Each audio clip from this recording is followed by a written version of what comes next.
Good morning, everyone. I've come today to share some studies with you. Here's my wicker basket. There's my size 10 foot, so you can get an idea of how big it is. It's full of writing from the same time period as the 6 remembered poems I've shared with y'all already. Those 6 poems are like songs for me. They're like songs I remember just for all these 40 years. The studies are from the same time period, the 70s and 80s. When I studied, and this one I'm going to share with you today was the studies that preceded the old man. And this study is selfishness, the flesh, the ego, the worldly man. And its columns say, okay, well, first of all, this study is prefaced by John 12:25. He that loveth his life shall lose it, and he that hateth his life in this world shall keep it unto life eternal. And I've written, one must become selfless in this world. Okay, selfishness column says, it is a fortress of aloneness, superficial images parading as substance for being. Self is death's appointed victim. Self builds a prideful image to be admired by others. This narrow existence must be carefully defined and diligently defended. Self's foundation is made from the world's examples of competition and strife. Self is under constant construction, struggling with so many diverse opinions from which to choose what he holds true. Self feels the burden of its creation, not realizing that man's worldly life is an impression of control and power, dissolving in death. Man is more than the self he has so jealously created. The material successes, the trappings of pride and vanity, they only amuse, they do not fulfill him. Self is a taught existence in a world that is passing away.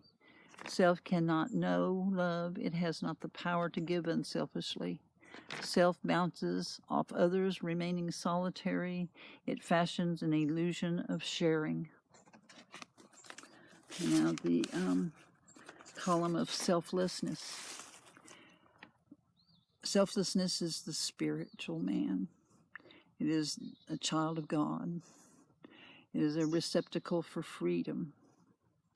It is the key to finding that you are more than you have been taught to be in worldly things. Selflessness allows God's plan for us to become truth. For the sake of love, we give ourselves away. We do not look to appearances that deceive, but to awareness of others' needs. Spiritual man does not live by definition of self, but rather in giving himself away, his life becomes real, without pretense. The spiritual man has power over death. While still in the flesh, he has died to the world. Since God is the source of his life, he has allowed God to guide its course, and all that he is an adventure yet to be seen. Through selflessness, find God's intent. By giving are we made content. To life eternal, God's children are sent. For truth, peace, and love, our lives are meant. And here at the bottom I've included, be not wise in your own conceits. Unconditional love is the truth that sets men free. God's wisdom reveals the riches of eternity. And I've also included 1 Corinthians 3:19 and 1 Corinthians 1:25. Man's wisdom is folly in God's eyes, and God's folly is wiser than the wisdom of men. And this little piece here was folded up in the study, so we'll include it. Seek the kingdom within, for it cannot be found without. For whoso loves his fellow man seeks always the Christ within, and allows no other image to the heart but this. And in these days upon the earth, quiet moments fall to the swiftness of our lifestyles, and faith falls victim to the fool afraid of being a fool. Seek and ye shall find with open heart. And the last thing I have to share with you is a poem I found also with the study. And the minute I saw the poem, I remembered it, so we won't have to read it.